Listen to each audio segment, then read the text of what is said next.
Okay, I've just finished, I've been playing around with this chord progression for days. And you know what? I'm happiest with it than in comparison to anything else. First of all, the verse has two different keys. It's got a borrowed chord and then it goes back to the normal chord, but there's, you're changing keys when you do that, and then there's a change of key for the chorus, and I'm super happy. And I can't wait to destroy it and ruin everything. Because when you're at my point of songwriting, that's what you do, right? And how many songs that were intended to be great, people came upon them when they were writing songs and they were too early on in their career, right?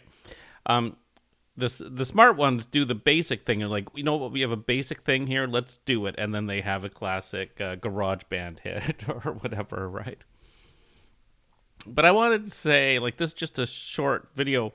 I've been so fortunate, I have the Bay City Rollers fans, like people like tens of thousands, I think, that liked some early videos that I did, and they were happy, and that makes me happy, and they felt that the band was being appreciated because they appreciate the band, so then they reach out, and that's great, and I love that.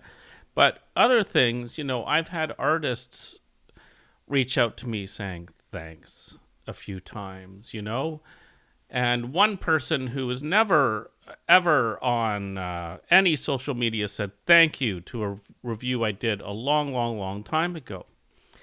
And then recently, I had a person that I respect tremendously reach out a couple times with appreciation for my video. And it's interesting to me because my knowledge of music is so well, that's the thing. When you study music, it's so huge that you never think that you understand anything, right? That's how I feel now.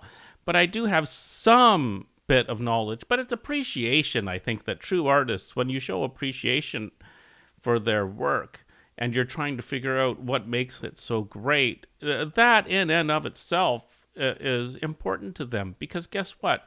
They are revealing their heart and soul to you with these recordings. And this is why sometimes I get upset with some stuff that immediately discards something because it's not what they expected, And I did a review of one of my favorite bands. There was a new album, and I thought it was pretty much horrible.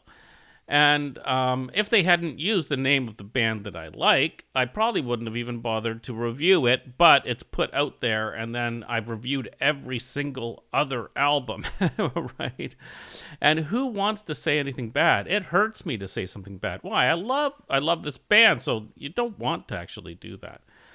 But I find it very interesting, and it also shows to me I'm constantly saying that songwriting is intangible. It's nebulous. Like, how do you do it? And I've mentioned so many times Rory Gallagher reaching up when someone mentioned songwriting to him, just reaching up and saying, well, they come out, who knows where they come from.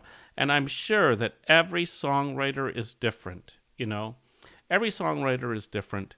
And I really enjoyed the, I don't know what that thing was called that I watched on the Beatles when they were recording in the studio for what would later be like their final album, right? I think it was on Apple TV, but I really appreciated that because you get to see these people, this like once in a lifetime type of band banging out songs. And it's a magic that is intangible, and it can only last so long often in a band. Because everyone's growing and you need to grow. But the problem starts to become you're growing in different directions. It's all very complex. And I think in the era that people of my age grew up through, it was the norm that you had bands. Because the Beatles, and the Crickets kind of before them, and Gene Vincent and his Blue Caps, created this concept of the band. Not a big band, it was a band. It is a unit, And we had so many of those, but they suffered so much for their art, We thought of them as pop artists, but truly they are artists, because you can't write a song without being an artist. It's as simple as that. And then you are putting it out there to be judged, and it's very difficult. And we've had people that released several great albums suddenly release something that everyone hates, and it's got to be incredibly difficult, you know? It's so challenging. I can't even imagine. It's so interesting to me now because really, like, if I want to talk about myself, the fact is this.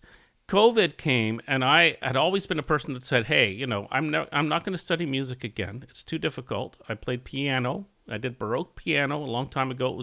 I sucked. I didn't even know where to put the trills. My friend would walk in as I'm playing. He'd be like, put the trill there, you know, because in the early, you know, unless you're using early books, you don't know where are the accents supposed to go on all this, you know. And I said, I'll never study it again. But then COVID came, and I'm like, okay, I'll learn bass because, you know, you know, unless you're playing some double stops in there, you're generally just playing single notes. I'm like, I'm not going to work on it. I'm not going to learn anything. I'm just going to do this because it's too much pressure. And then before you know it, I've got my keyboard out again, and I've got guitars, and I'm trying to write songs. And now the nice thing for me is I just throw songs out there. And I don't expect anything. I don't have any reputation, and I know that I can't write very well. But my point is, I've learned now going through this process is like, why would anyone get into this? Because it's the most challenging thing I've ever done. You know, I'm thinking, like, should I just go back to university and do calculus, which I avoided like the plague, or statistics, right? It is so hard. You know, and there's always that comparison between complicated songwriting and the Romantic period. Like, that's my favorite period of music. But, and as if there's a technical way to achieve something. It's not a technical thing. You know, it's a mixture of knowledge, a good ear, a good spirit, and capturing something that's happening at the time. It's really, really, really difficult. It's the hardest thing. And I know that I'm not going to succeed with it in the sense that I'm never going to write something that universally people would say that's great. But that's fine. I don't care. It's about now you transition into you do it for yourself. Do it for yourself.